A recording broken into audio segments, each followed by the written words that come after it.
Honourable Guwahati হাইকোৰ্টত নিৰ্দেশ মৰ্মে অহাকালি ৰাতিপুৱা 10টা বজাত বডলেণ্ড টেৰিটৰিয়েল কাউন্সিল এছেম্বলিত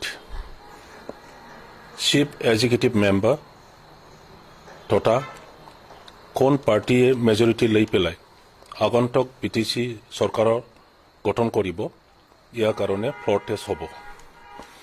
তো কোনটো নিয়মৰ দ্বাৰা এই ফ্ল'ৰ টেষ্টটো কৰা হ'ব সেইটো বিটিচি এছেম্বলিৰ ছেক্ৰেটেৰিয়েটত সেইটো ডিচিশ্যন ল'ব লাগে।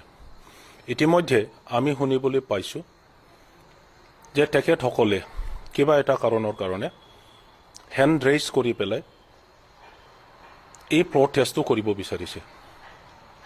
BPF দল হিচাপে আমি অকল হাত দাঙি পেলাই ফ্ল'ৰ টেষ্ট কৰাটো আমি মানিব নোৱাৰোঁ আৰু ইয়াৰ কাৰণে ইতিমধ্যে আমি BPF দল পালৰ পৰা BTCৰ প্ৰিন্সিপাল ছেক্ৰেটাৰী আৰু এছেম্বলিৰ ছেক্ৰেটাৰীক আমি এটা মেমৰেণ্ডাম দিছোঁ, পেটিশ্যন দিয়া হৈছে যে অনাৰেবল হাইকোৰ্টে কৈছে যে গণতান্ত্ৰিক প্ৰচেছত এই ইলেকশ্যনটো হ'ব লাগে, ফ্ল'ৰ টেষ্টটো হ'ব লাগে। চিফ এক্সিকিউটিভ মেম্বাৰৰ যিটো ইলেকশ্যন সেইটো থ্ৰু ডেম'ক্ৰেটিক প্ৰচেছ হ'ব লাগে বুলি তেখেতসকলে নিৰ্দেশ দিছে। ডেম'ক্ৰেটিক প্ৰচেছ মানে হেণ্ড ৰেইজিং নহয়, ডেম'ক্ৰেটিক প্ৰচেছ মানে ছেক্ৰেট বেলটৰ দ্বাৰা হ'ব লাগে। গতিকে আমি দাবী কৰিছোঁ অহাকালি যিটো ফ্ল'ৰ টেষ্ট হ'ব এইটো ছেক্ৰেট বেলটৰ দ্বাৰা হ'ব লাগে। আৰু তাতে যেনেকৈ জেনেৰেল ইলেকশ্যনত যি প্ৰচেছ হয় এছেম্বলি বা পাৰ্লিয়ামেণ্টত যেনেকৈ ন কনফিডেন্স মশ্যন বা ইত্যাদিৰ কাৰণে যি ইলেকশ্যন কৰিব লগা হয় তেনে প্ৰচেছতে হ'ব লাগে।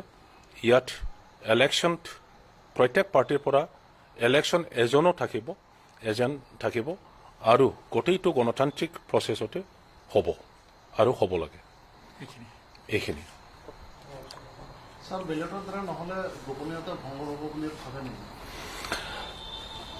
ছেক্ৰেট বেলটৰ দ্বাৰা যদি নহয় তেতিয়াহ'লে তাতে বহুত ধৰণৰ মেনুপুলেশ্যন কৰাৰ আশংকা থাকে।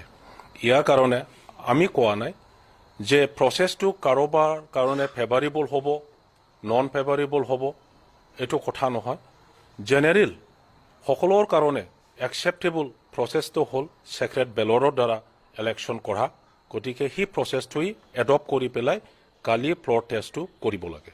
BTC ছেক্ৰেটেৰিয়েটৰ নিৰ্দেশ মতে কালি ফ্ল'ৰ টেষ্ট হোৱাৰ আগত গোটেই ইলেক্টেড মেম্বাৰসকলক অথ টেকিং কৰিব, প্ৰথম স্পীকাৰ ছিলেকশ্যন কৰি পেলাই, তাৰপিছত স্পীকাৰ আৰু ডেপুটি স্পীকাৰ ছিলেকশ্যন হ'ব, তাৰপিছতে চিফ এক্সিকিউটিভ মেম্বাৰত ফ্ল'ৰ টেষ্টটো কৰা হ'ব। আপোনালোকে সকলোৱে জানে যে আজিৰ দিনত BJP আৰু UPPL নেতাসকলে তেখেতসকলৰ ছাপৰ্টাৰ ইলেক্টেড মেম্বাৰসকলক গুৱাহাটীত লিলি হোটেলত হাউচ এৰেষ্ট কৰি থোৱা নিচিনা ৰাখিছে। আৰু আমি শুনিবলৈ পাইছোঁ যোৱাকালিলৈকে তেখেতসকলক শ্বিলঙত থৈ দিছিলে, এতিয়া গুৱাহাটীত আহিব বুলি আমি গম পাওঁ।